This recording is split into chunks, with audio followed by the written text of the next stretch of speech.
Bienvenidos sean todos ustedes a nuestro podcast Justicia en tus manos, esperando a que disfruten de nuestra primera emisión y que sea totalmente de su agrado. Me complace enormemente compartirles esta información, ya que les será muy útil para cada uno de ustedes. Me presento, soy su servidora Ivo Muñoz. El tema que les vamos a abordar es la naturaleza del derecho, sus conceptos y perspectivas. Por lo que les recomiendo que se pongan cómodos para que Justicia en tus manos te ayuden a comprender mejor el tema. Es para mí un honor darles la bienvenida a los invitados especiales, el licenciado Jonathan Ramírez, la licenciada Magali Mendoza, la licenciada Isamar Montalvo y la licenciada Cintia Méndez. Les agradezco por el tiempo que me están brindando y por asistir en esta emisión.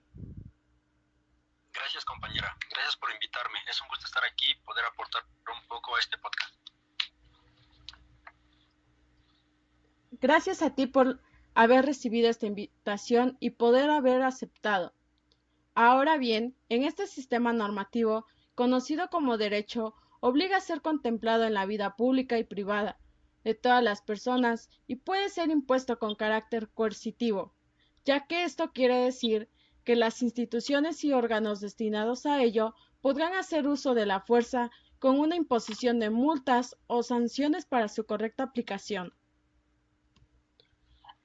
Pues bueno, vamos a empezar. El primer tema que vamos a tocar es el de normas de conducta y las leyes naturales. Para empezar, las normas de conducta se pueden definir como prescripciones, criterios, pautas y reglas que guían el comportamiento de las personas ante diversas situaciones. Las normas de conducta también pueden darse de manera intrínseca o de manera extrínseca. La finalidad de las normas de conducta es orientar el comportamiento de la persona. Además, son obligatorias y atributivas, porque generan derechos y deberes. Las normas de conducta se desprenden del sistema de valores que posee la persona. Sigamos con nuestra compañera Cintia. Así es. Adicionalmente, entre otras características, podemos encontrar que son subjetivas, porque pueden ser o no practicadas por los individuos de una sociedad, y estas son unilaterales, ya que surgen de una individualidad de la persona. Así es, licenciada Cintia. También, de manera similar, sabemos que son internas porque se derivan del individuo en función de su ideología, valores y creencias, pero que también son autónomas porque cada individuo crea y regula sus propias conductas. ¿O qué me puede decir el licenciado Alejandro?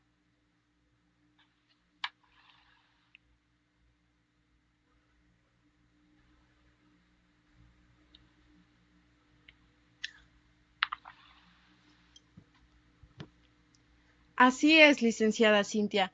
De manera similar, son internas porque también se derivan del individuo en función de su ideología, valores y creencias, pero también sabemos que son autónomas porque cada individuo crea y regula sus propias conductas. ¿O qué me puede decir el licenciado Alejandro? Pues sí, las leyes naturales también se pueden definir como el conjunto de criterios y principios de la conducta humana, desde el punto de vista individual y social. También comprende los juicios y enunciados, cuya finalidad principal es dar explicación a las relaciones constantes que existen entre diferentes fenómenos. Seguidamente, las leyes naturales se relacionan con la verdad, ya que son válidas solo cuando pueden ser verificadas. Sigamos con nuestra compañera Isamar.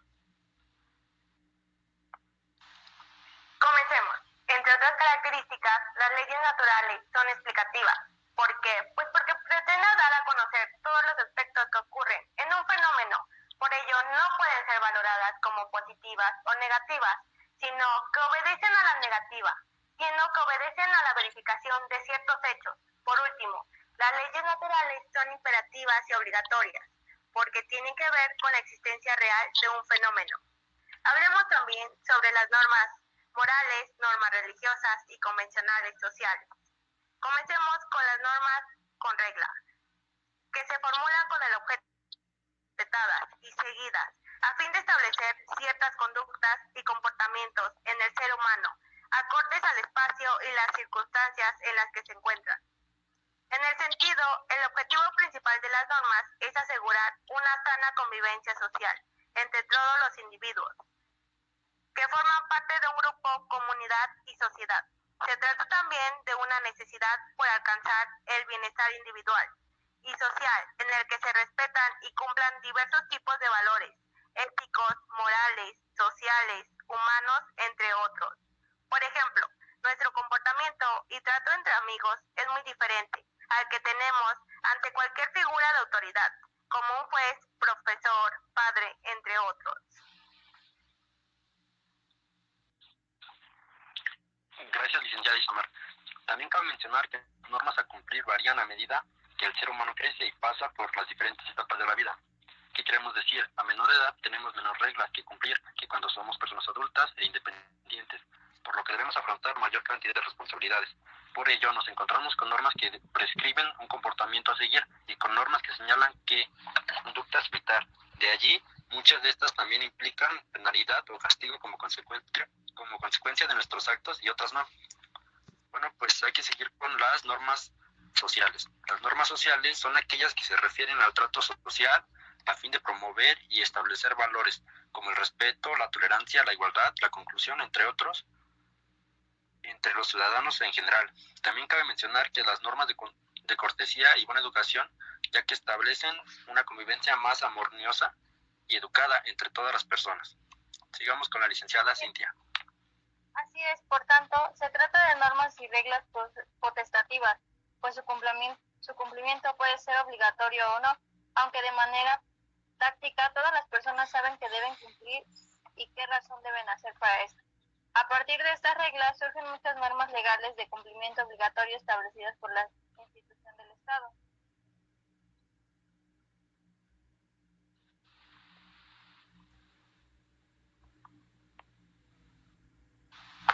Normas jurídicas. Se trata de normas que pertenecen al derecho. Estas normas son dictadas por las instituciones del Estado, con la finalidad de regir el comportamiento y las conductas de los ciudadanos en general. Algunas incluso están establecidas en la Constitución de cada país. Por ello, su incumplimiento conlleva a sanciones legales o castigos penales.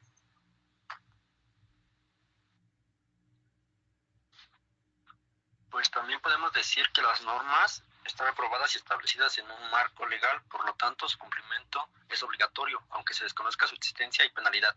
De allí que se diferencien de las normas sociales o morales, informales, cuyo cumplimiento no es obligatorio. Sigamos con las normas morales. Así es, licenciado Alejandro.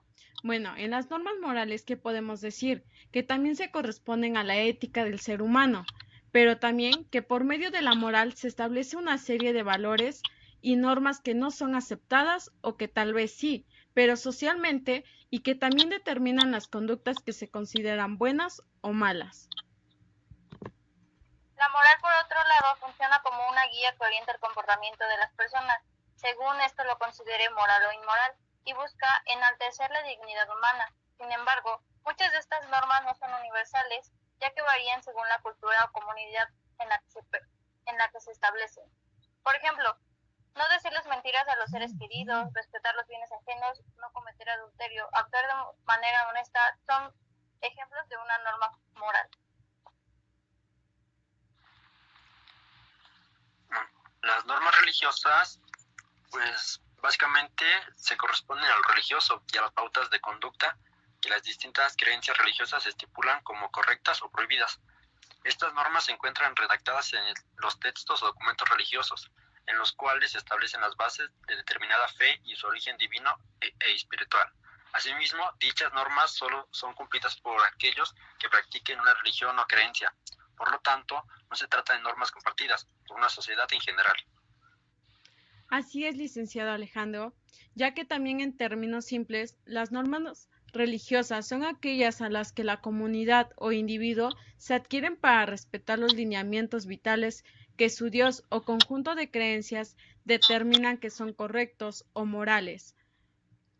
También podemos decir que en este caso, por ejemplo, el cumplimiento de las normas religiosas también pueden conllevar al sentimiento de culpa por haber caído en pecado o incluso también a recibir algún tipo de castigo divino, tomando esto en cuenta que se puede decir que las normas religiosas afectan e incluso a las normas morales. Uno de los ejemplos que nos podemos guiar es que en la región católica muchos hombres y mujeres cumplen con un voto de castidad y celibato para dedicarse a la vida espiritual. Y por otro ejemplo, pues también es común en diversas creencias religiosas que tienen que ver con el castigo a la infidelidad, por esto visto como un acto incorrecto e inmoral y irrespetuoso. Así es, también existen las normas jurídicas, las cuales son reglas de conductas dictadas o promulgadas por un poder legítimo para regular la conducta humana, por medio de una prescripción, autorización o una prohibición. Esto presupone que que a diferencia de las normas morales, sea un sistema jurídico y que tenga validez jurídica. Estas pueden ser generales y particulares. Las primeras establecen exigencias para todos los miembros de una base de individuos y las segundas establecen unas normas para un individuo determinado.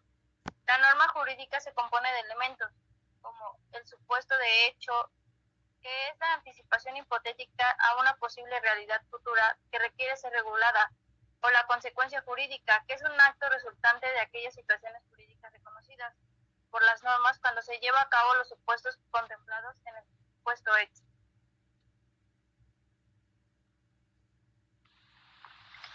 Bueno, también podemos aportar que Kelsen menciona que la norma jurídica no solo tiene aplicación en cuanto es ejecutada por un órgano o obedecida por los particulares, sino también sirve de base para establecer un juicio sobre la legalidad del actuar de ambos. La norma jurídica ostenta diversos sentidos, como documento normativo o disposición dotada de autoridad, como costumbre jurídica o prácticas sociales que incorporan una actitud normativa, como unidad abstracta del discurso jurídico utilizado por los juristas, como premisa de un razonamiento jurídico que sirve para la resolución de un caso, como norma jurídica. Sigamos con nuestra compañera, la licenciada Isamar.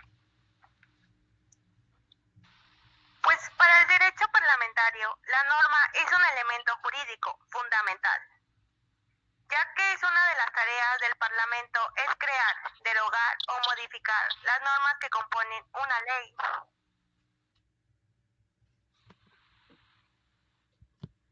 Así es, licenciada Isamar, pero también, ¿qué podemos mencionar en los elementos de las normas jurídicas?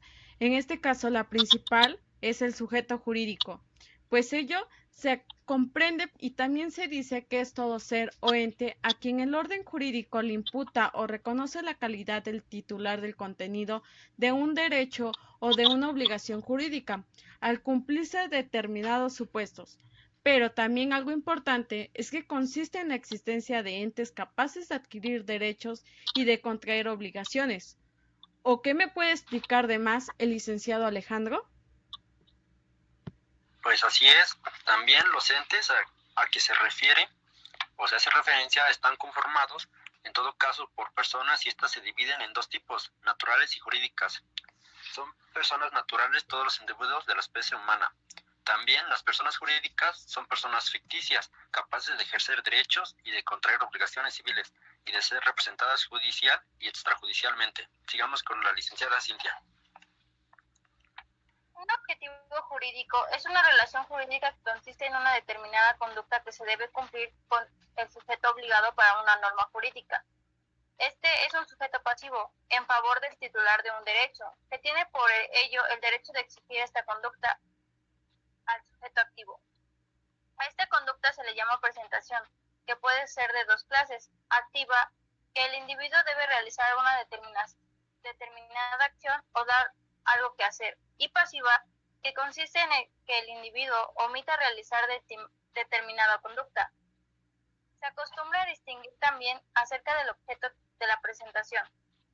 Este objeto se traduce de una manera sobre la cual recaen los derechos y las obligaciones que surgen a la relación jurídica. Continuamos con la licenciada Isamar. Primero debemos de saber qué es la relación jurídica. Es el vínculo que se da entre dos sujetos surgidos de la realización de un supuesto normativo y que coloca a uno de ellos en la calidad de sujeto activo frente al otro, que tiene la calidad de sujeto pasivo en la realización de una presentación determinada.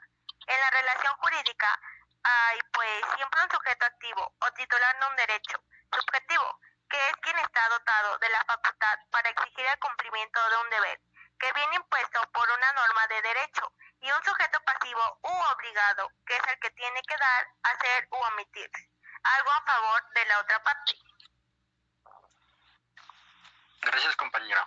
Es diferente que estos entes, el sujeto activo y el pasivo, están conformados cada uno por una persona en particular o por muchas, pudiendo incluso ser uno de ellas la sociedad entera. Por ejemplo, el titular de un derecho de propiedad tiene la facultad de exigir que todo el resto de la sociedad, que sería el sujeto pasivo, se le respete, por lo que todos los integrantes de la sociedad tienen en este caso la obligación de no hacer algo que se traduce en no molestar al titular del derecho de propiedad en el uso y goce de ella. Dentro de la relación jurídica resulta necesario distinguir entonces los siguientes elementos que nos dirán nuestras compañeras.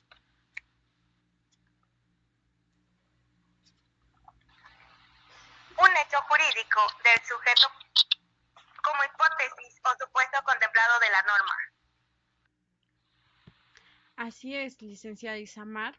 También podemos decir que un deber jurídico del sujeto pasivo que lo lleva a cumplir con la prestación exigida, es decir, que tiene la obligación de pagar lo que él pide. O también que nos puede explicar la licenciada Cintia. Así es, un derecho subjetivo permite exigir el cumplimiento de la presentación dada o realizada un cumplimiento en el sujeto jurídico. La presentación consecuente se imputa indeficientemente, naciendo un derecho y un deber correctivo. La consecuencia jurídica surge cuando un sujeto se coloca en situación de incumplimiento o deber jurídico. Para Kelsen, la consecuencia jurídica es un elemento que diferencia la norma jurídica de las restantes normas, y por ello se le denomina norma privada. La consecuencia jurídica puede definirse como el vínculo por el cual se impone un sujeto en una sanción debido a haber cometido un hecho ilícito. Generalmente la coacción del Estado tiene como consecuencia tres elementos. El hecho ilícito, que es la realización de la conducta contraria por lo prescrito en la norma jurídica, o la ejecución de la conducta prohibida por la misma norma jurídica. El hecho ilícito supone que no está en cumplimiento de un deber jurídico y por ello amerita la imposición de una sanción. Para Kelsen, el hecho ilícito es más bien la condición para la aplicación y la sanción de una violación o negación del derecho, como afirma la doctrina tradicional. Sería la que permitiría el derecho cumplir su función esencial porque reafirma su validez ante el hecho ilícito que le impone la sanción al infractor. Así es, licenciada Cintia. Entonces, ¿qué podemos decir en pocas palabras? Que la sanción es el medio compulsivo o punitivo que el ordenamiento jurídico hace aplicar para imponer su observación o castigar su infracción, o también se puede definir que según la concepción de Kelsen, como la consecuencia jurídica que el incumplimiento de un deber produce en relación con el obligado. Entonces, esto quiere decir que la sanción será embargar bienes para que realice el pago o arrestar para que se cancele una pensión alimenticia ya decretada. Punitiva cuando consiste en la aplicación de un castigo al infractor, que quiere decir que pena primitiva de la libertad por matar a alguien. Pero también podemos decir que a través de declarar su nulidad o también su inoponibilidad, igualmente puede haber una sanción que consiste en la realización de una prestación que se estima como equivalentes obligaciones al no cumplirla, como la indemnización de perjuicios. Y, por ejemplo, la licenciada Isamar nos puede explicar algunas características, como cuáles. Serían las características de la norma, son bilaterales o imperativos, atributivas, exteriores, coercivas y heterónomas. Pero para comenzar, empezaremos con bilaterales con el licenciado Alejandro. Pues básicamente las bilaterales significan que una obligación jurídica a cargo de determinada persona trae aparejado un derecho a favor de otra persona para exigir el cumplimiento de esta. Sigamos con la licenciada Cintia. Así es. Las exteriores significa que en sí exigen una conducta fundamentada y sin embargo también es cierto que en muchos casos atribuyen consecuencias jurídicas a los actos íntimos del comportamiento individual y las coercibles son cumplidas voluntariamente por los obligados, pues el Estado exige su cumplimiento, incluso por la fuerza.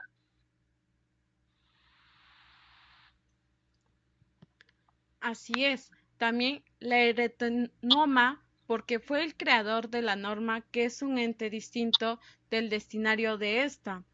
Entonces, con los consiguiente, lo que tienen estas normas religiosas es que este es un tema controversial, puesto que son aquellas normas que vienen de un superior religioso. Esto quiere decir que respetan todo lo bueno y lo malo que dice su Dios o creencias. En este caso, ahora vamos con la unilateralidad que nos va a comentar el licenciado Alejandro. Así es, los conceptos son bastante clarividentes en su confusión lingüística. Estos son conceptos completamente opuestos. La unilateralidad, como decíamos, hace referencia a una situación en la que una negociación se salda con la implicación de una determinada parte en una situación determinada. Esta, por lo tanto, excluye a otra persona o terceras partes de cualquier obligación o compromiso del acuerdo alcanzado. Sigamos. Así es, licenciado Alejandro. También se puede mencionar que al darse en las decisiones políticas o empresariales, quiere decir que el término unilateral, aunque nos hace referencia a lo mismo, tiene un resultado distinto al de su aplicación en los contratos. También podemos decir que algunas decisiones unilaterales son aquellas en las que únicamente se contempla la decisión adoptada por una parte, por lo tanto, excluyendo la participación de otras partes implicadas en la elaboración de una determinada estrategia o el cumplimiento de un acuerdo. Ahora, la licenciada Cintia, ¿qué nos puede explicar sobre esto también? Así es, mientras tanto, por otro lado, la bilateralidad hace referencia a una situación en la que es una negociación. El acuerdo se salda con la implicación de dos partes en el acuerdo alcanzado. Estas, por lo tanto, adquieren el compromiso que implica la colectividad. Otro tema es la interioridad y exterioridad. Se dice que las normas son exteriores cuando se regula una conducta visible, de intención o convicción del ente que tiene que cumplir la norma. Se dice que las normas son interiores cuando se regulan la intención o convicción del ente que tiene que ser cumplida por la norma. Por otro lado, la coercibilidad y la incoercibilidad son una presencia de normas coercibles cuando el cumplimiento se puede exigir a través de un tercero. Por lo contrario, se dice que estamos en presencia de una norma incoercible cuando el cumplimiento de la norma es voluntaria. Así es, licenciada Cintia.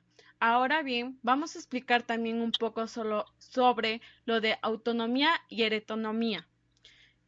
En autonomía moral, ¿qué podemos decir? Que las normas morales proceden a uno mismo. Licenciado Alejandro, ¿nos puede explicar lo demás también? Sí, compañera. La heteronomía moral significa que las normas morales proceden de otro. Los niños necesitan que alguien les dicte las normas, pues no son capaces de tomar decisiones por su cuenta, pero a medida que se van haciendo adultos, comienzan a adoptar decisiones propias. El desarrollo moral de los seres humanos van desde una heteronomía completa hasta una relativa autonomía. Sigamos con la licenciada Isamar. Autonomía y heteronomía de emisor y receptor.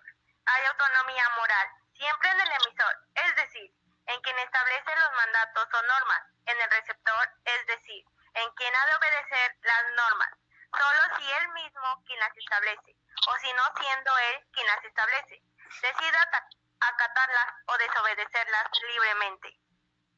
Comencemos. ¿Qué es el derecho? La palabra proviene del vocabulario latín directo, que significa no apartarse del buen camino, seguir del sendero señalado por una ley, lo que se dirige o es bien dirigido. En general, se entiende como derecho conjunto de normas jurídicas creadas por el Estado para regular la conducta externa de los hombres y en caso de incumplimiento está previsto de una sanción judicial.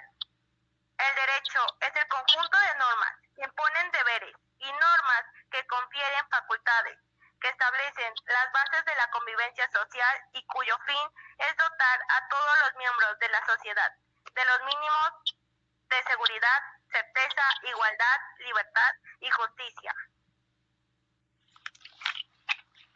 Bueno, pues ahora siguen las fuentes históricas. Podremos decir que las fuentes históricas constituyen la materia prima de la historia. Comprenden todos los documentos, testimonios u objetos que nos transmiten información significativa referente a los hechos que han tenido lugar, especialmente en el pasado. Dentro de ellas, y considerando el valor que también tienen las demás, las fuentes escritas son el apoyo básico para construir la historia. Sigamos. El historiador trabaja las fuentes históricas, las interroga y contrasta, para obtener de ellas la mayor información posible. Asimismo, debe atender a su variedad, realizando adecuada selección de las mismas. En el sentido general, las fuentes históricas son de dos tipos, primarias y secundarias. Empecemos con las primarias. Son las que se han elaborado prácticamente al mismo tiempo que los acontecimientos que queremos conocer. Llegan a nosotros sin ser transferidas por ninguna persona, es decir, tal y como fueron hechas en su momento, sin ser sometidas a ninguna modificación posterior. Las fuentes secundarias, por otro lado, se denominan también historiográficas porque son las que se elaboran a partir de las primarias, que son libros y artículos, entre otros. Sigamos con fuentes históricas, reales y formales.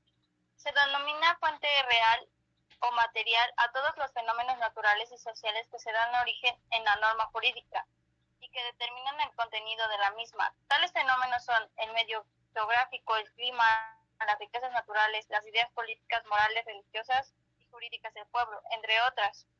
Sigamos con el licenciado Alejandro. Es mediante las fuerzas reales que pueden apreciarse la forma en que derecho tiene su origen y analizar los factores que son tomados en cuenta para redactar el contenido de las normas.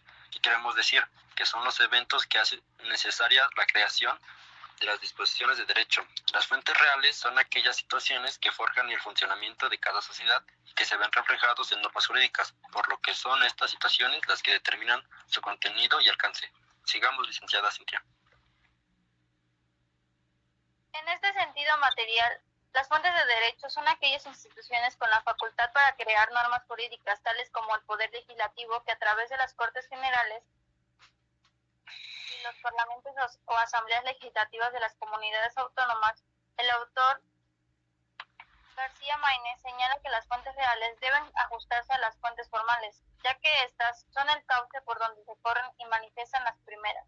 En otras palabras, es un supuesto que una sentencia judicial o costumbre se ajuste a un marco jurídico. Aplica un necesario régimen de validez jurídico que sea reconocido por el derecho o, en su caso, no sufran efectos. Sigamos con la licenciada Isamar.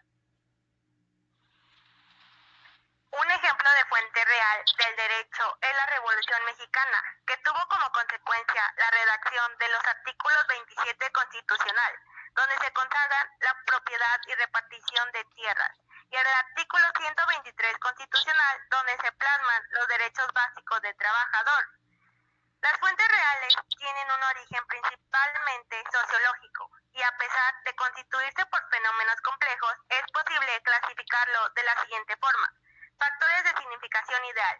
Consisten en ideas de carácter político, moral, religioso, económico, etc. Factores de significación real. Son aquellos fenómenos y acontecimientos de carácter heterogéneo, políticos como pueden ser la revolución, guerras o terrorismo, o de carácter social, como puede ser una crisis migratoria o el índice de criminalidad. También lo son los acontecimientos económicos, como una crisis energética o la inflación, al igual que la alteración en el clima o desastres ecológicos, siempre y cuando influyan de forma directa en el contenido de las normas jurídicas.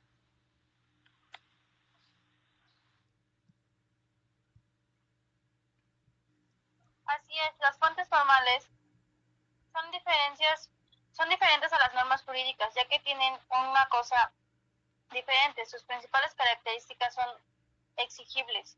De hecho, se diferencian de otras clases por las reglas, gracias a que ellas vemos cuáles son las bilaterales, heterónomas, coercibles.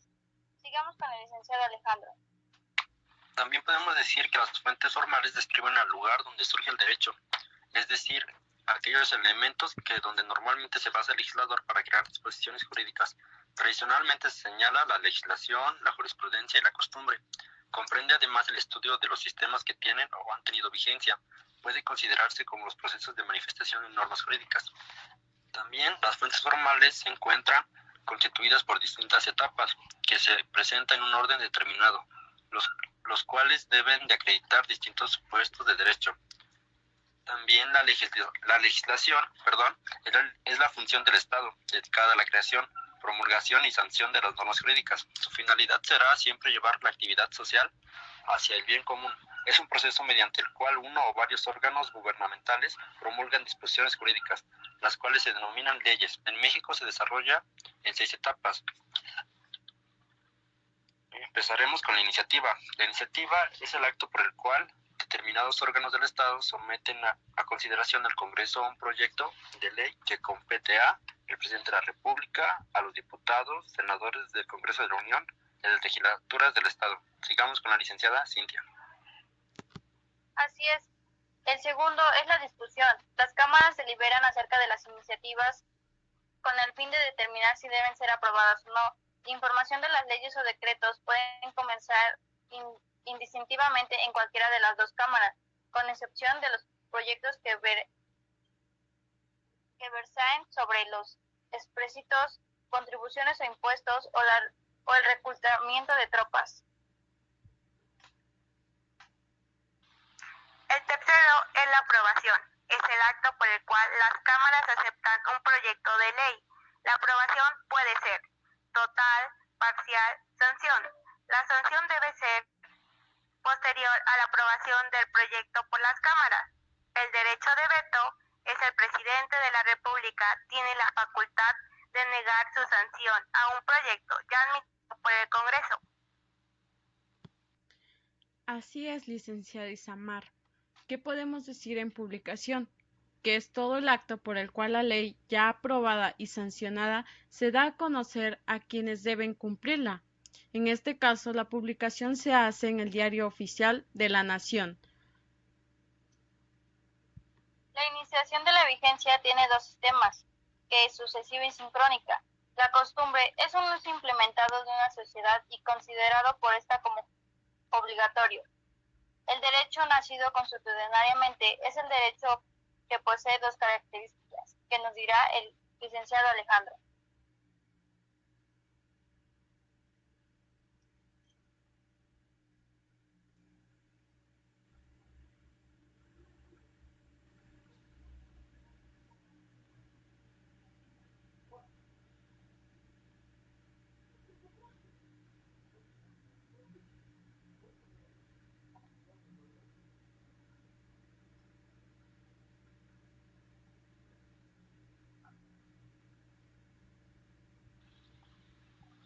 Está integrado por un conjunto de reglas sociales derivadas de un uso más o menos largo. Estas reglas se convierten en un derecho positivo al momento que los individuos las practican. Les otorgan obligatoriedad como si se tratara de una ley. La teoría jurídica describe dos elementos para la costumbre como fuente formal del derecho. Sigamos, licenciada Isamar. Una de ellas es el subjetivo, que consiste en la idea de que el uso en cuestión es jurídicamente obligatoria y debe, por lo tanto, aplicarse. Así es, licenciada. También, el objetivo es la práctica suficientemente prolongada de un determinado proceder. La jurisprudencia es una esencia de forma del derecho.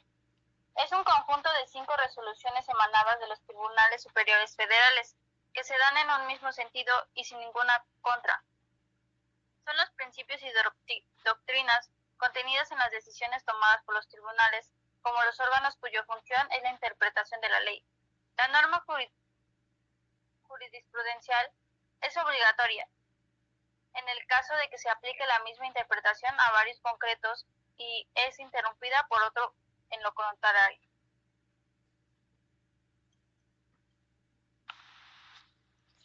Sigamos con la doctrina. La doctrina está constituida por los estudios científicos de los juristas, ya sea con el fin de sistematizar sus preceptos o para interpretar las normas jurídicas y su aplicación. La doctrina puede, sin embargo, transformarse en fuente formal del derecho en virtud de una disposición legislativa que le otorgue tal carácter. Sigamos con el siguiente tema, que es la ley. Así es, licenciado Alejandro. ¿Qué podemos hablar en la ley? Bueno, pues la ley están dictados por la autoridad, mediante el cual se manda o se prohíbe algo acordado por los órganos legislativos competentes, pero que cabe mencionar que dentro del procedimiento legislativo prescrito, entendido que dichos órganos son la expresión de la voluntad popular representada por el Parlamento o por el Poder Legislativo. ¿Cuál es su punto de vista, licenciado Alejandro? Mi punto de vista, el punto de vista jurídico es una norma jurídica en que el Estado se dirige a sus súbditos para fijar entre ellos y el mismo los límites de lo permitido. Sus atributos principales son 3: la bilateralidad, imperatividad y la coercitividad. Es bilateral porque se debe considerar que la relación jurídica ha de darse necesariamente entre dos sujetos, uno activo y el otro pasivo, o sea, uno investido de una facultad a la que corresponde la obligación de otro. La imperatividad, llamada autarquía de la norma jurídica, refiere a que ésta se propone a la voluntad de los sujetos, cuya conducta en causa, independientemente que la voluntad de estos pudiera ser contraria a la ley. Sigamos, licenciada Isamar. Y finalmente es coercitiva, porque la norma se impone por una voluntad superior, el Estado, y significa la capacidad de la norma para hacerse obedecer, contra y sobre las actitudes en contrario de los sujetos cuya conducta someten para garantizar su cumplimiento. Esto quiere decir que si sus mandatos no son cumplidos espontáneamente por los obligados, es legítimo usar la fuerza para que sean observados puntualmente. De esta forma, la capacidad coercitiva de la norma genera su inviolabilidad. Claro, en cuanto a su colocación jerárquica, la norma jurídica se compone de 3 órdenes fundamentales: constitucional, legal y reglamentaria. Estas últimas son subordinadas a las segundas y las segundas a las primeras. En los regímenes federales como el nuestro, las normas constitucionales son supremas por encima de las normas nacionales y estas a su vez son predominantes sobre las locales. Sigamos con el siguiente tema. Hablemos sobre el proceso de la creación de la ley. El proceso de información de una ley sigue diferentes pasos que buscan que ésta puede ser discutida, complementada y o desechada, de asegurarle mayor legitimidad. Así es, la Cámara de Origen se refiere indistintamente a una de las dos cámaras del Congreso de la Unión, a la cual va dirigida una iniciativa para continuar con el proceso legislativo, que queremos decir, analizar y discutir, y en su caso aprobar en primera instancia la ley o decreto presentado por alguno de los actores del proceso legislativo antes mencionados, y una vez aprobada la iniciativa es discutida en la Cámara Colegisladora, que en este caso opera como Cámara Revisora. La presentación de iniciativas o una iniciativa de la ley o decreto es el documento que los actores facultados para intervenir en el proceso legislativo presentan ante cualquiera de las cámaras del Congreso de la Unión para su estudio, discusión y en su caso aprobación. Toda iniciativa presentada deberá ser turnada a comisiones por conducto de la mesa directiva para un análisis y posterior dictaminación. Sigamos con la licenciada Cintia. Un dictamen es una resolución acordada por la mayoría o por varias comisiones que integran alguna de las cámaras del Congreso de la Unión y contienen la óptica técnica especializada y con respecto al contenido de una iniciativa. Una vez que es elaborado el dictamen, se notifica al presidente de la mesa directiva de la Cámara para que, en uso de sus facultades legales, programe su inclusión en el orden del día para su presentación ante el Pleno. Así es, licenciada Cintia. Algo importante que debemos saber sobre la discusión es que es todo proyecto de ley o decreto que se discuten primero en lo general y después en lo particular. Cada uno de sus artículos, la discusión se da alternativamente a favor y en contra, comenzando por el inscrito en contra. Esto quiere decir que los miembros de la comisión dictaminarán a los autores de la propuesta que podrán hablar más de 2 ocasiones, mientras que el resto solo tendrá 2 intervenciones. Asimismo, tienen derecho de la intervención y las y los legisladores para hechos o para alunaciones personales por un tiempo límite en 5 minutos. Licenciada Isamar, ¿qué nos puede explicar sobre la votación en lo general?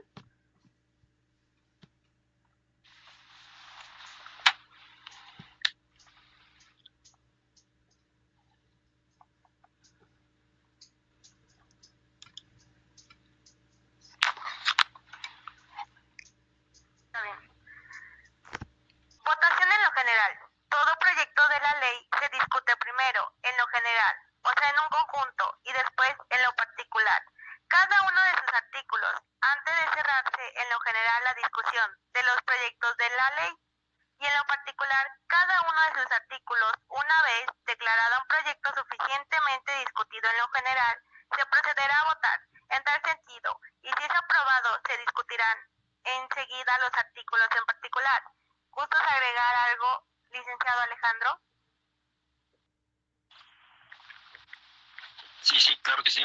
La votación en lo particular es el acto por el cual el presidente de la mesa directiva somete a votación los artículos reservados de un dictamen, e inmediatamente después de que éste haya sido votado en lo general, durante su discusión en el pleno, los legisladores reservan artículos cuando su opinión individual es contraria a la que el dictamen contiene, ya sea en algún punto específico o en lo general. Una vez determinada la discusión en lo particular, se preguntará si hay lugar en la votación. En caso afirmativo se votará y en caso negativo se devolverá el artículo a la comisión.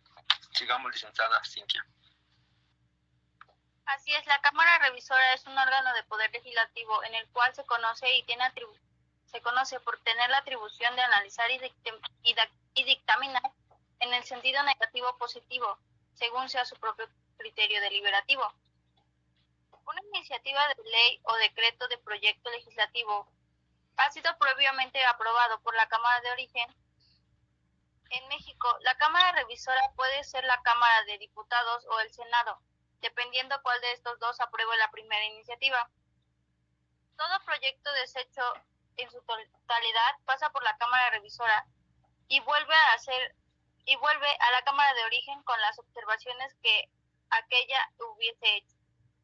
Si examinando de nuevo fuese aprobado por la mayoría absoluta de los miembros presentes, volverá a la Cámara de la que se desechó, la cual tomará otra vez en consideración, y si la aprueba, pasará al Ejecutivo para que sea publicada.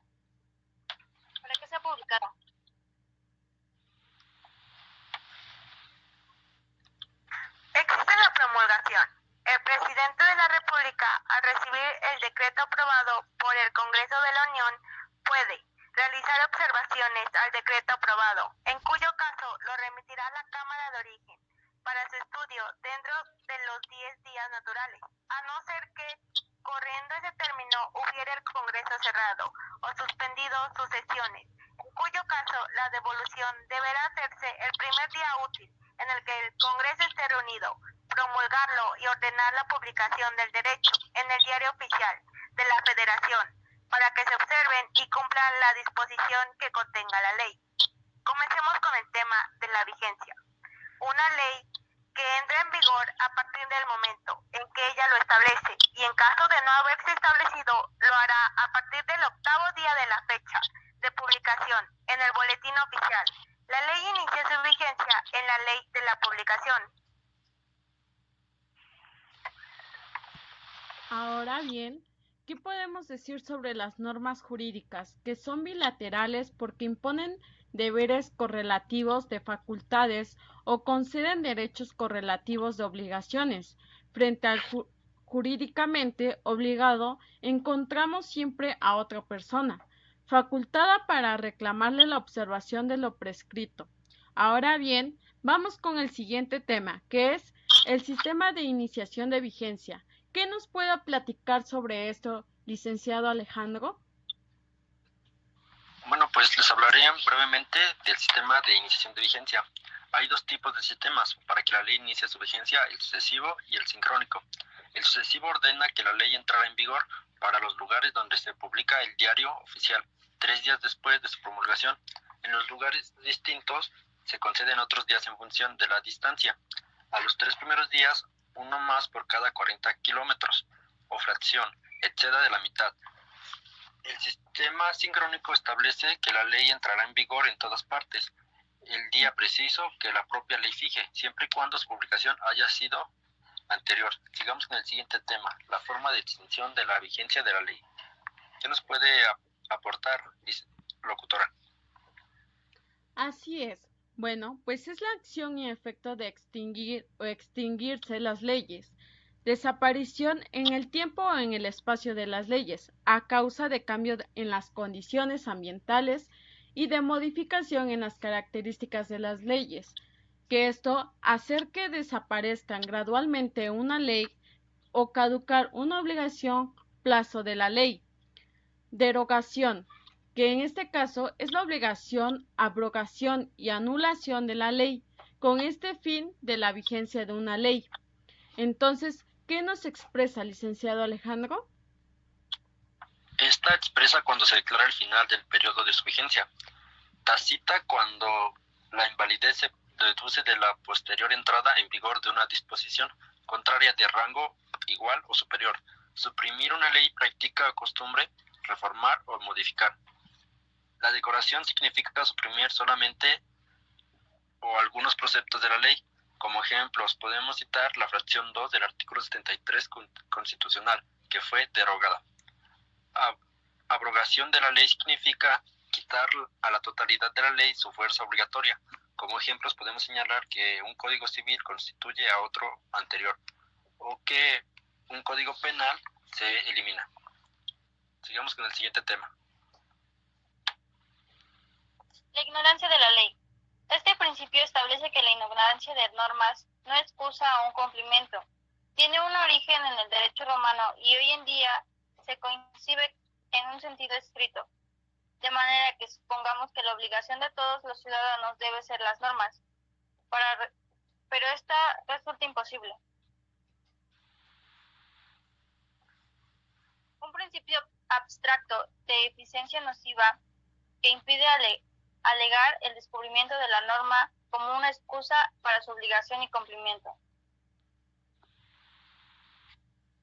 El legislador del mundo occidental, ya desde la época romana, ha asumido con carácter fundamental, aunque también discutible, el principio conforme al cual nadie le es lícito ignorar el derecho. Una vez la ley entra en vigor, es obligatoria para todos y nadie puede excusar su cumplimiento amparándose en la ignorancia de lo prescrito por la norma. El principio, aceptado por las leyes, expresado por la jurisprudencia o por las formulaciones doctrinales, se mantiene con carácter casi constante sin desconocer criterios en sentido distinto.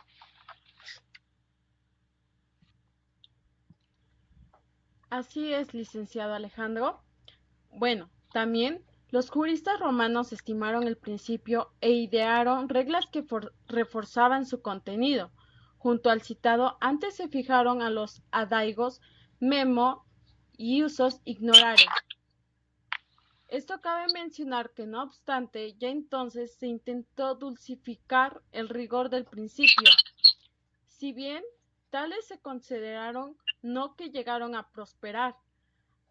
También cabe mencionar que las corrientes romanticistas, como la representada en las partidas, admitió que la validez de algunas excepciones, pero de esa misma eficacia, fue rechazada por las recopilaciones y los tribunales. Cabe mencionar que las codificaciones, al sancionar la voluntad del legislador y expresar el triunfo del legalismo, por ignorancia de la norma, lo que no ha evitado por el carácter en ocasiones ficticio. También se hayan que lanzado contra él duras críticas al calificar la máxima como expresión de las clases dirigentes. Entonces, cabe mencionar que esto se dirige como nuestro costa. Se ha indicado y se advierte claramente la ausencia del fundamento real a la presunción del conocimiento de la ley, sino por lo normal, este desconocimiento por la generalidad de los ciudadanos es un laberinto que prolifera en la legislatividad. No pueden ya conocer no todas las leyes, sino que lo más cerca pueden ser que les afecte. Es cierto que la realidad descubre la falsedad del sistema del fundamento. Así es, también podemos encontrar ciertas preguntas. En este caso, ¿cómo exigir ese conocimiento? ¿Cómo exigirlo? Incluso, ¿cuándo no se está en el país? Realmente, la razón del ser es del conocimiento que deriva simplemente de que las normas en cuanto a conducta exigible tienen que ser aplicadas y no puede dejarse esa eficacia al árbitro individual, simple, sino debe de ser observancia que no incluye auténticas situaciones de ignorancia, que puedan ser incluso consideradas por el propio legislador, del mismo modo que, frente al deber general del conocimiento, se impone otro más preciso, a quienes, por su función que están encargados de aplicar las normas. En este caso, quienes son los jueces, tribunales, funcionarios en general. Luego, no se trata de una regla uniforme, sino principio que es equilatable. En estas circunstancias adecuadas es el criterio que adopta en el artículo 6, que esto quiere decir que al sancionar sus circunstancias adecuadas o como apartado, debe de tener como error el derecho de producir únicamente aquellos efectos que las leyes determinen.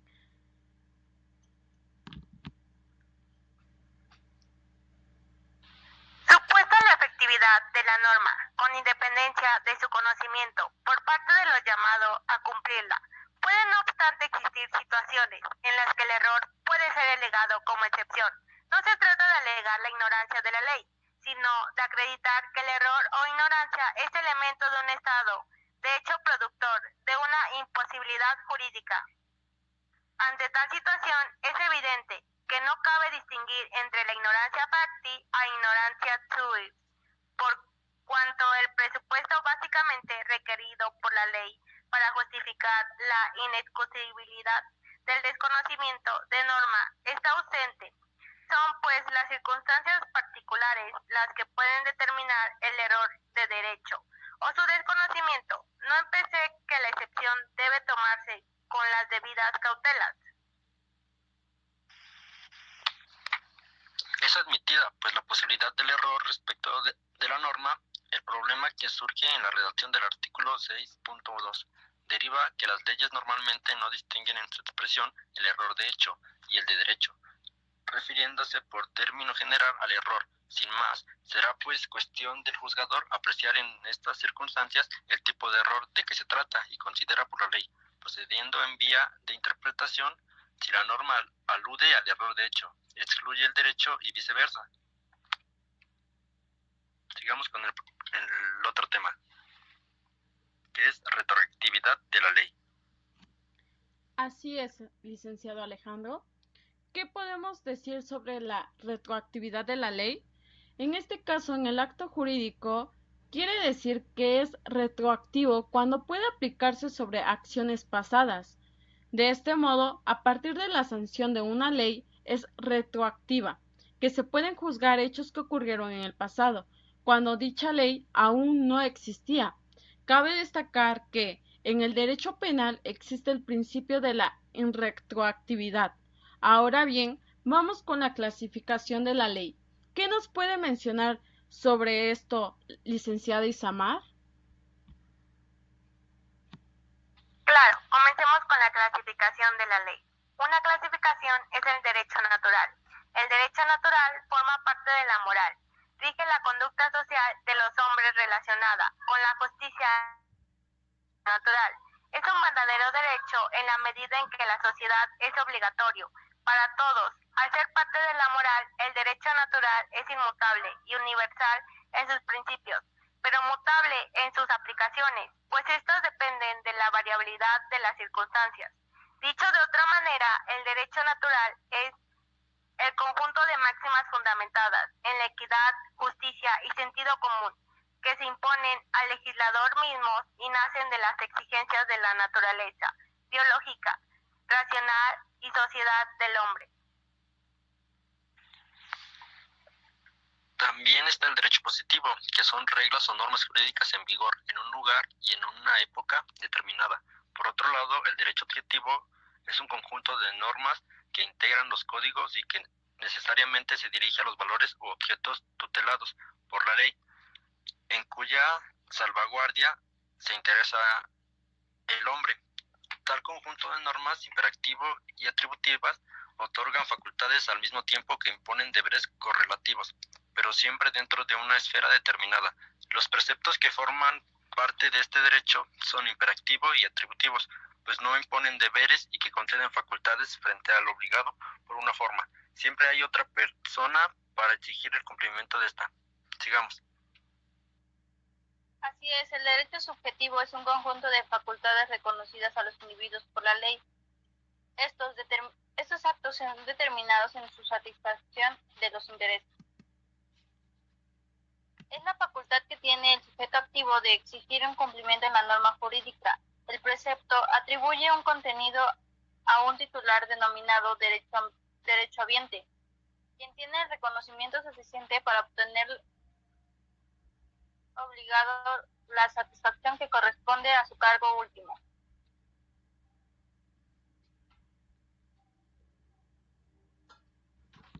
Así es, licenciada Cintia. En este caso, en el derecho público, son normas jurídicas que regulan las relaciones del Estado, como ente soberano, con los ciudadanos y con otros estados. Ahora, licenciado Alejandro, ¿usted qué nos puede mencionar sobre lo privado? Pues por último, el derecho privado es el conjunto de disposiciones jurídicas que rigen las relaciones de los particulares entre sí. Podemos concluir que las normas de conducta son formas de comportamiento, prescripciones para actuar de una manera determinada en unas situaciones específicas. Y en las leyes naturales podemos decir que son todos los criterios y principios supremos de la conducta humana, considerada esta en dos aspectos, uno individual y otro social. Por parte de la unilateralidad, que es referida solo a una parte o acciones, es una de las partes a que se refiere un aspecto determinado de una cuestión. Y la bilateralidad son las normas a la vez que imponen deberes, conceden facultades. Las fuentes históricas son los documentos que contienen el texto de una ley o conjunto de leyes del pasado. Las leyes de las 12 tablas. Sistemas de indicación de vigencia. Bueno, eso es lo último. Podemos decir que existen dos sistemas para que la ley inicie su vigencia, el sucesivo y el sincrónico. El derecho natural busca hacer el bien y evitar el mal, ya que todo corresponde a las exigencias de la naturaleza racional y social del hombre. Por decirlo así, esto designa a algún sector del orden jurídico, constituidos por normas, derechos y relaciones cuyo origen es fundamentado en la naturaleza del hombre. Se dice que el contrato social permite el paso de los hombres del estado de la naturaleza a la vida en el estado o comunidad política, mientras sus derechos naturales o innatos son originados en el estado de la naturaleza en el que está el hombre. Era plenamente libre, por lo tanto es necesario que el Estado los organice cuando se celebra el contrato social. Esto hizo que se pusiera en manifiesto una revolución francesa, ahora llamado los derechos humanos, que significa derecho a la vida, al honor, a la dignidad, a la libertad y a la educación, entre otros. Tiene supremacía jurídica su política, se basa sobre las normas del derecho positivo y constituyen, llegando a un límite, al ejercicio de poder, por lo que son una garantía para los ciudadanos. También son descubiertos por la razón en la naturaleza. Los derechos naturales tienen un ámbito de aplicación muy restringido. Se refiere solo a algunos derechos de libertad, por los cuales tienen un contenido más amplio. Incluye derechos económicos, sociales y culturales. Sigamos. Bueno, para finalizar, me siento muy agradecida con ustedes por habernos escuchado durante toda esta transmisión, que ha sido muy interesante. Recuerden la importancia que las leyes tienen en su vida cotidiana, ya que nosotros cometemos diferentes actos y hechos constantemente. Y esto puede ser que no nos demos cuenta de que rompemos ciertas normas de conducta. Y por eso a mí me interesa resaltar el tema más importante que hoy tomamos, en mi opinión, que es sobre aprender sobre las leyes que rigen a nuestra a nuestra comunidad y ciudad. Y, por ejemplo, a nosotros mismos. Para que nunca seamos víctimas de la ignorancia, me gustaría hacer conciencia sobre todos ustedes para que puedan defenderse utilizando normas que han sido creadas durante años con el único fin de que vivamos en armonía. Recuerden que no solo se trata de usar las normas solo cuando nosotros seremos los que sufren de alguna sanción o para hacer que otros paguen por ellas. Para mí, saber de las leyes es mucho más importante hacerlo desde antes de que se cometa algún delito para así poder evitarlo. Por otro lado, debemos tomar en cuenta que para nosotros y para crear un país de primer mundo, ser una potencia y ser un país que avance, debemos tomar como herramienta importante a la educación. Recuerden que nosotros tenemos distintas instancias en las que podemos acudir y tomar en cuenta distintas normas de conductas ya establecidas, así como normas morales, políticas, religiosas y convencionalismos sociales, ya que todas estas están en nuestras manos y podemos hacer valer cada una de ellas cuando se necesiten. Espero que este programa les haya sido de mucha ayuda por ustedes, ya que todos nosotros somos especialistas en los temas y nos importa que ustedes puedan aprender de una mejor manera cómo actúa la ley en su beneficio, pero de igual manera cómo no infringir a la misma. Espero que nos acompañen en los siguientes episodios en donde daremos soluciones a los problemas reales de personas que nos escuchan a diario y se acercan a nosotros para ser asesorados. Muchas gracias por tu conclusión, licenciada Cintia. Ahora bien, también algo importante que debemos de tomar en cuenta, ustedes público aquí presente, que son los primeros principales que nos escuchan, como cabe mencionar, la norma jurídica es una regla y una ordenación del comportamiento humano, dictado por la autoridad competente del caso, con un criterio del valor cuyo incumplimiento que trae apegado a una sanción. Generalmente impone deberes y confiere derechos, pero también se diferencia de otras normas de conducta en su carácter heterónomo. Esto quiere decir que está impuesto por otro. En el bilateral, que está frente al sujeto obligado a cumplir la norma, existe otro facultado para exigir su cumplimiento. En el coercible, exigible por medio de sanciones tangibles. Esto quiere decir que en el último concepto que pueden atribuirles diferentes sentidos, siendo como uno de los más recurrentes en el ordenamiento o sistema de normas jurídicas. En otros temas, la autonomía hace referencia a los actos o acciones que son realizadas de manera propia, sin que alguien más tenga que obligar, sino que también son los actos que realizamos de manera voluntaria. Un buen ejemplo de esto es cuando tu mamá te dice que limpies tu cuarto y tú no lo haces, porque sabes que es tu deber y tu obligación mantenerlo limpio. Ahora, la heteronomía, por otro lado, hace referencia cuando una autoridad te ordena realizar los actos y no los haces por tu propia voluntad. Un ejemplo podría ser el comportamiento heterónomo, que es cuando vas a la escuela porque te mandan tus papás y lo que haces por el temor de que te pongan algún castigo si no obedeces. Algo importante de que las leyes es que establecen deberes y derechos a todos los ciudadanos por igual, para que la convivencia social sea posible ante la ley.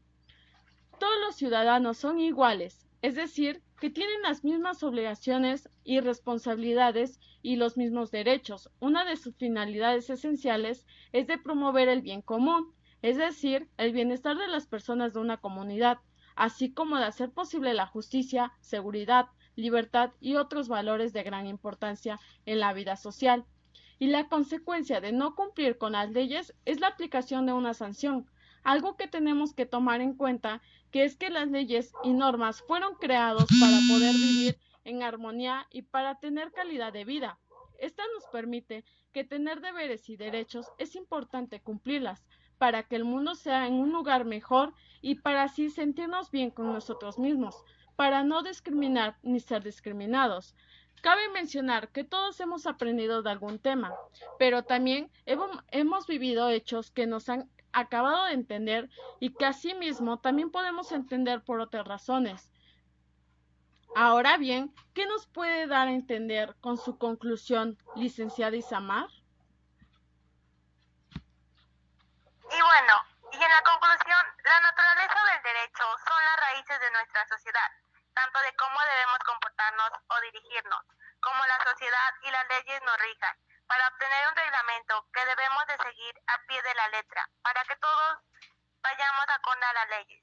Siento que en todos lados está el derecho y es muy necesario para nosotros, ya que si no lo tuviéramos no existiría la paz. Todos hicieran lo que quisieran sin pagar las consecuencias de sus propios actos y acciones, y tampoco respetaríamos nuestros propios derechos humanos. También creo que el derecho se tiene que tomar como está escrita y no malinterpretarla hacia nuestro favor. Recuerdo que cuando era más pequeña, mis abuelos nunca tenían una balanza equitativa. Siempre prefirieron cuidar más a sus hijos hombres que a las mujeres, y eso a través del tiempo generó una ruptura familiar, donde la mitad no sabe distinguir entre la igualdad y la equidad, donde creen que en la casa el hombre manda y la mujer se queda en casa. En mi caso, mis padres me han enseñado que en un hogar es igualitario. Si uno lava los trastes, el otro barre, sea de cualquier género, porque todos obtenemos nuestros derechos y también a seguir nuestras normas que nos imponen nuestros padres, como es llegar temprano a casa, cumplir con la escuela y entregar buenas notas. A mi parecer, creo que es lo más correcto, saber sobre los derechos, ya que son básicos para nuestra propia vida. También he visto que las leyes pueden jugar a tu favor, pero también pueden ser tu peor enemigo, si no sabes interpretarlas y seguir lo que te dicen, ya que si no las sigues puedes terminar en problemas legales. En mi caso, estoy estudiando una licenciatura en contabilidad y es muy necesario leer todos los derechos y obligaciones, ya que nosotros le rendimos cuentas al SAT y ellos son autoridades.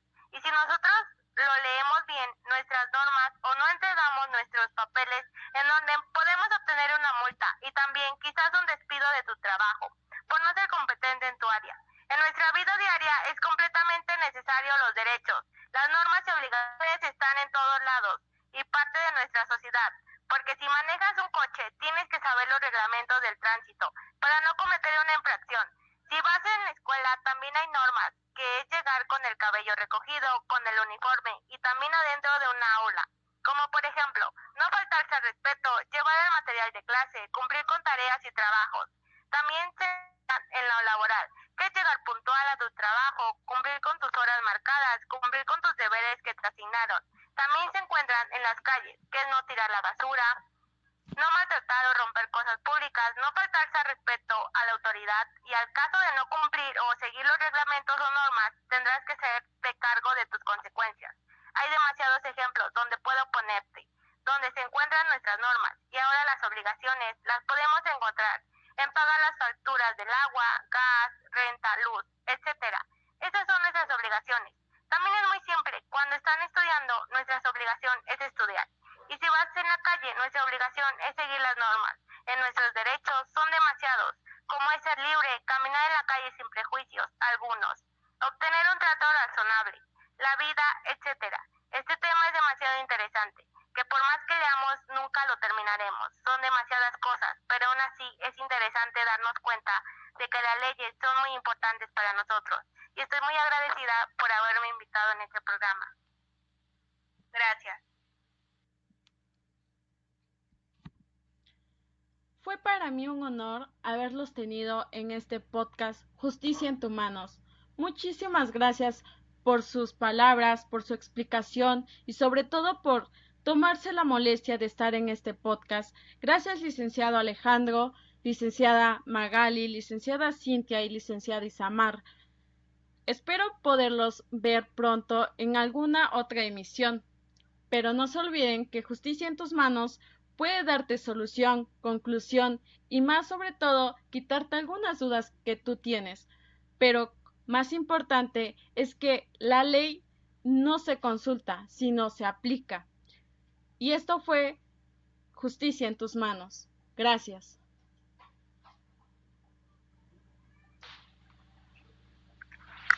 gracias por invitarme nuevamente. Ha sido un gusto.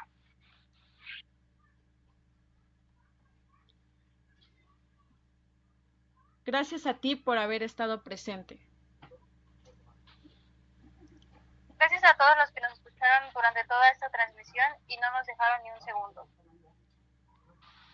Adiós. Adiós, muchas gracias. Adiós.